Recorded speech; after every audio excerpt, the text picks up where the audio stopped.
Good morning, everyone. Welcome to Morning Breakthrough with Koko, helping you undo so God can do. Let us be thankful for another day not promised, but indeed graciously granted.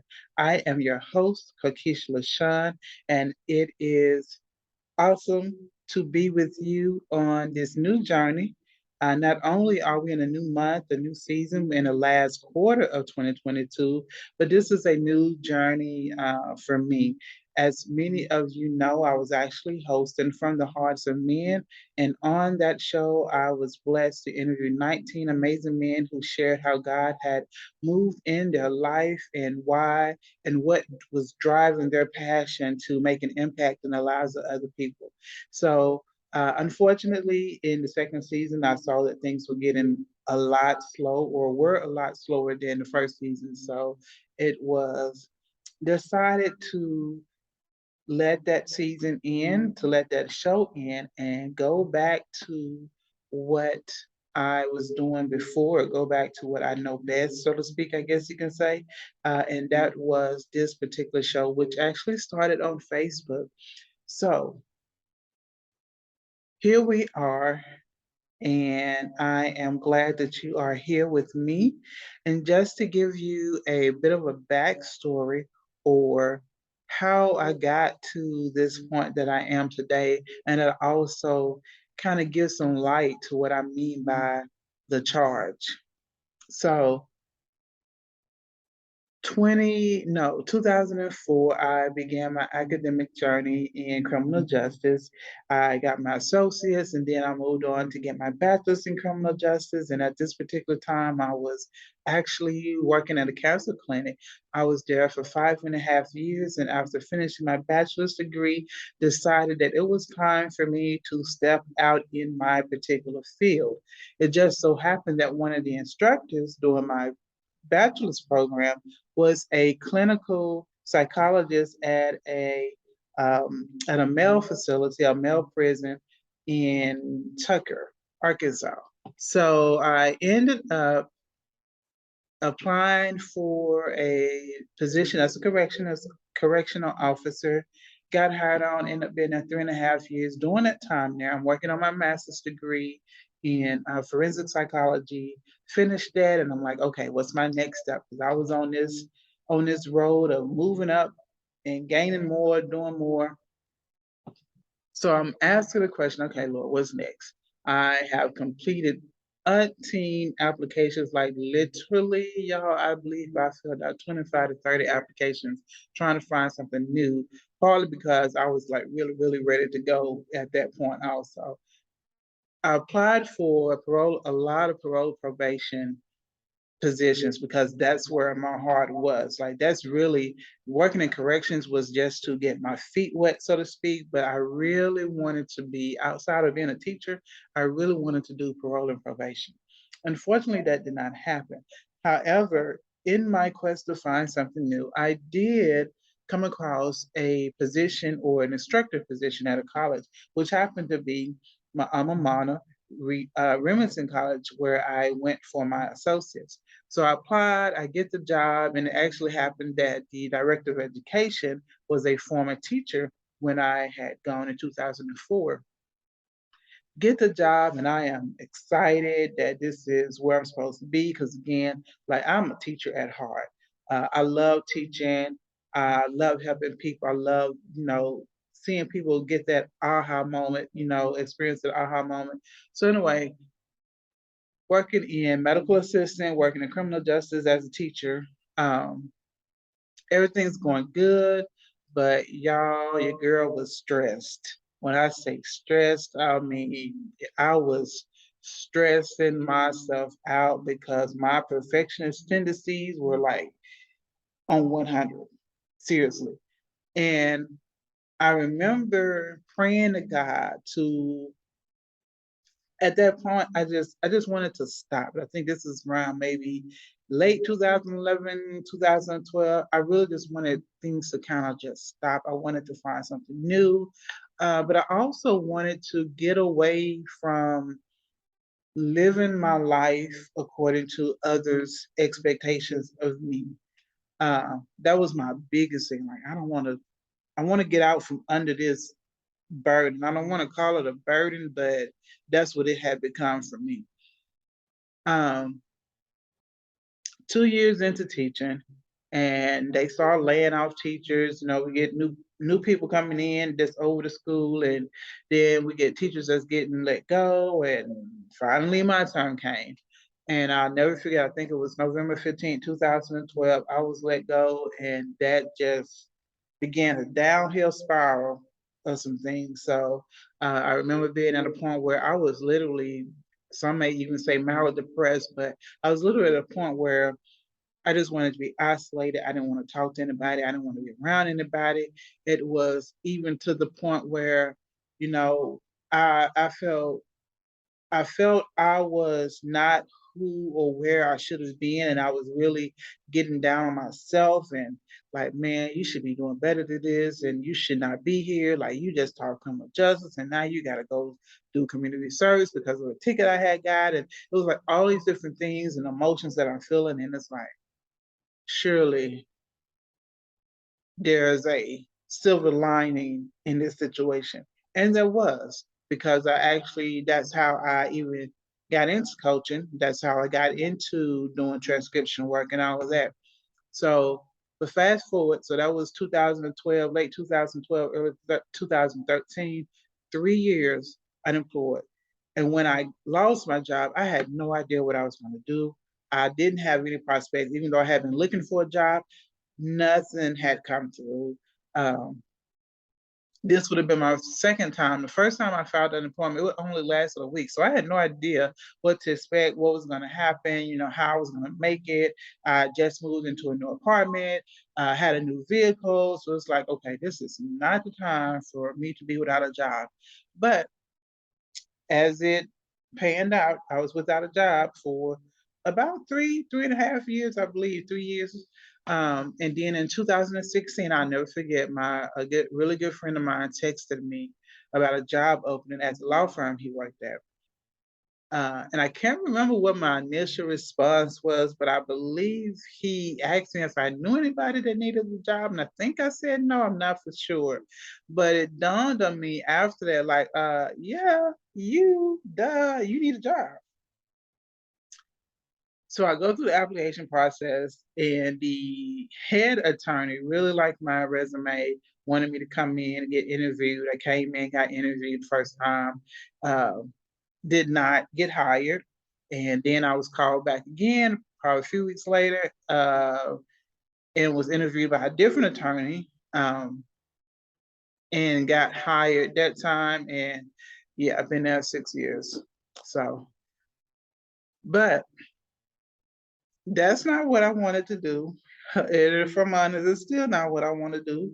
But it has become, let's just say, how to put this nicely, it has definitely helped to do things that I should be doing, as far as building a business and becoming an entrepreneur. So it has definitely been a blessing that way. But moving on from that, so 2016, get a new job. Yay, we good. We back on track. We can get back stable again. But I was still kind of, I think, like really after losing my job as a teacher, that like, y'all, that hurt me. That really affected me. So I can't even imagine what other people go through that lose their job. But um, my life, 2018, was pretty much me going to work, going to church, and coming back home. And I'll never forget that. And here's where the charge comes. And it's not a criminal charge or anything like that. I didn't get charged with anything. As some of y'all are thinking that, no, this was a spiritual charge, I guess you could say. So I'm sitting in church and I'm listening, and the pastor gets kind of near the end of his sermon, I think, and he asks a question or starts talking about seeing yourself as God sees you. And that became his question too. Do you see yourself as God sees you? I don't know how everybody else in the church felt at that particular time, but for me, that was convicting. That hit me to the core, and I was like, wow, I know I'm not living my life. Uh, And I know I'm not, I know I don't see myself as God sees me because I'm not living my life as I should. I'm not doing what I should. I am living this mediocre life, and I know that there's more to me and more to my life than what I've been doing. And so that kind of woke me up, and so began my journey to stepping outside of my bubble, me getting out of my introverted ways, because I can tell you right now, I love being to myself. I love my time to me, my me time, and I don't mind socializing. But there comes a point when it's like, okay, I'm done, or yeah, I'm that person that asks who are going to be there. So anyway, so yeah, so I stepping out, networking, uh, and God has been good. I won't say everything was as I hoped it would be, but it has definitely been a journey. Me stepping out and learning more about entrepreneurship, learning more about networking, meeting so many different people, so many awesome people who have helped me get to where I'm at, who have helped me to build this platform. I'm thankful to God for all of that. But there were times, I will say, where I had to have some come to Jesus talks, and we had to um, sit down, because I knew, like, okay, Lord, let's rein it back in. Is this really where you want me to be? Is this really who you want me to be connected to? Is this really how I should be doing this or doing that regarding my business or my ministry? Like, Lord, okay. So, there were times when we had to, okay, let's rein it in a little bit. Um, Again, trying to make sure that I don't go back to that point of living my life based on others' expectations of me. More wanting to make sure that I'm staying in the will of God and doing what He has purposed me to do. So I never thought that I would be an author. I never thought I'd be doing this radio show. I never thought a lot of things, but I am grateful to be here. And one of the reasons for my business name being accelerated into purpose, and one of the reasons for this show, the main reason was, um, so there was a sermon, I think it was a purpose series that Pastor John Gray was doing a long time ago. And that's where the name of my business came. And I remember, and that's where the name, the Purpose Accelerator, came in also. So, and the reasoning behind that is my goal as the Purpose Accelerator is to push, provoke, and catapult you into your next level of divine greatness. And guess what? That's not always a easy thing to do, and it's something that I've actually had to grow into and get used to. The fact that, okay, some of the things that you challenge people to do, they're not gonna like, you know. Um, but in that, what I learned with being accelerated to purpose was, first of all, I had to do some things to be accelerated in the purpose. And when I say be accelerated in the purpose, it's not necessarily moving into something fast. It's not about speed. It's actually about, and this leads into the name of this show, it's actually about removing some layers, removing us, getting out of our own way. Is a matter of unlearning some things, untraining ourselves from some things that we've become used to, that have actually been blocking God moving in our lives and God actually moving through us. It's actually about removing all of that. It's like you move the scales from your eyes and you see so much better. And it's like when we move those mental scales from our life, then now we can see better, more so through the eyes of God. It opens up the door for God to start to do more in and through us, because we have let go of our carnal mindset, so to speak. We are not seeing things so much through our carnal eyes, but from a spiritual perspective. And so that's what I needed to go through. So, um, and that's where I am. That's one of the reasons, the main reasons I'm here hosting this show. Haven't been a guest on many other people's shows, haven't been in magazines and on the cover of the magazine. Like, all of that was because I began to, see myself in a different light, to see myself as God sees me, and to just allow Him to use me. And again, some of those things, kind of got caught up in the limelight, so to speak, and He brought me back. He humbled me, and I'm thankful for that. But I'm thankful for every opportunity that I've had the um, chance to go through and experience and live through. And so, again, I said all that to say this, but it took me addressing some things about myself, becoming more self aware so that God could move through me, so that He could use me. And that's what this show is about, helping you undo so God can do. So, yes, you will hear a little bit of transparency, me sharing some of my personal stories. You will hear a little bit of teaching, and you will also get a little bit of coaching. So, that's what you can look forward to from this show. It'll mostly be me, but at times there may be guests who come on and share about something specific that will help you undo so God can do. So, know that.